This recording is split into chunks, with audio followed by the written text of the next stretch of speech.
this is in slow motion from high above. Now all the drivers are very crowded going into this corner, 3 abreast. One of them touches, goes sideways, Scott, and then mayhem.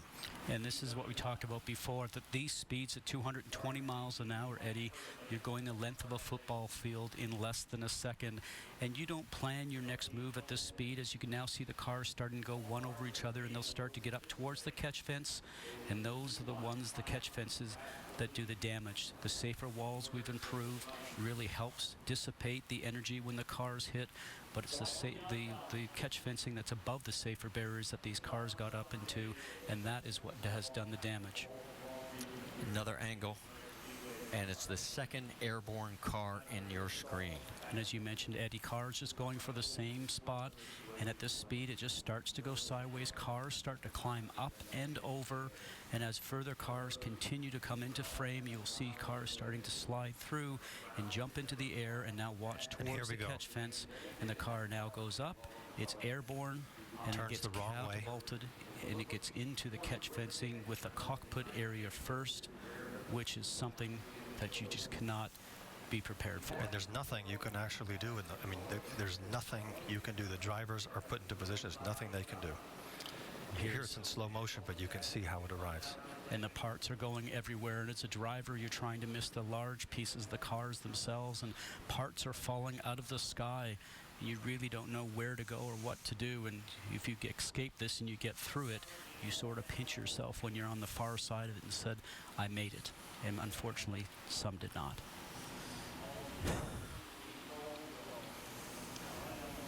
Last angle on this that we will show you, as it's very painful to watch. It is. It's just, it's heart-wrenching. You know these people as competitors, as sometimes they're angry with what you say about them on the air, but trust me, when there's the these moments, there it is right there, and that's the the impact you were talking about, Scott. Cockpit towards the catch fence. Another view from Danica's car, as she was one of the 19 that managed to make it through. She's on the lower part of the track, which was a good position to be in, but she has a bird's eye view of everything from here. And as we heard her say earlier in this telecast, that she thought things were just getting a little bit crazy. She had eased off the throttle, not something that race car drivers do, but she just felt uncomfortable, had something about it, a sixth sense, if you will, and turned around and just gave herself a little bit more breathing space, which is something that worked out very well for her. Charlie Kimball's view, he was in the middle lane, had nowhere to go. And a car went right over the top of him. And there's another car flying over the top. And literally, I've been in these accidents. There's nothing you can do. Once it starts to happen, the momentum has to just play itself out. The number 77, Dan Wheldon's car number today, has now been put at the top of the scoring pylon here at Las Vegas Motor Speedway. And the tribute lap as the cars are beginning to form, as we salute Dan Wheldon.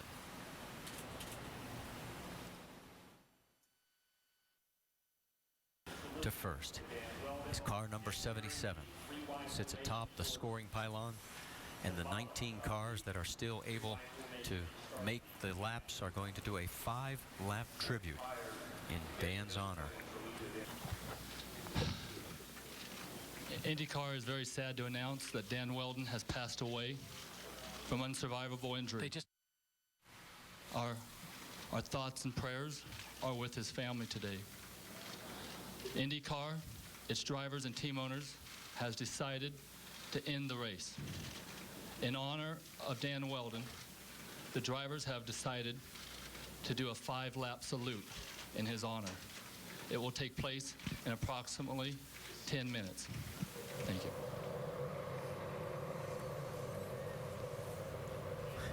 And here we are on the track, everybody lined up along pit lane, and there is the field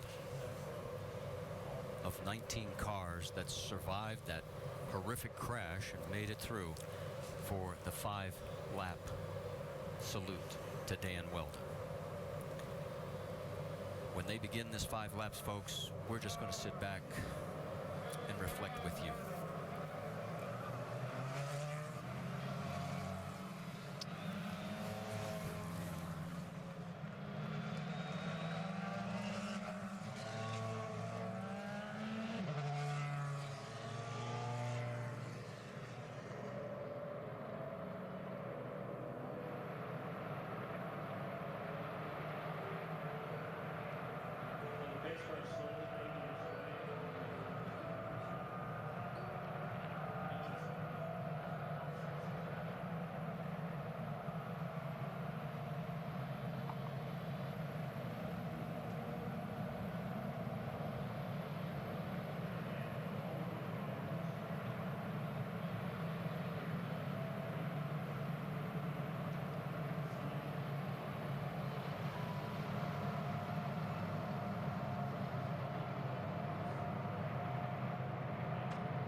So the 2011 IZOD IndyCar Series comes to a close, but not the way that any of us had anticipated nor wanted. A championship has been won, but there's no celebration. A career has ended in one sport to move on to the next, but there is no happiness. And for all of us, it is just an emptiness as we have lost truly a great racer. Many people ask me why I always sign off till we meet again, because goodbye is always so final. Goodbye, Dan Wheldon.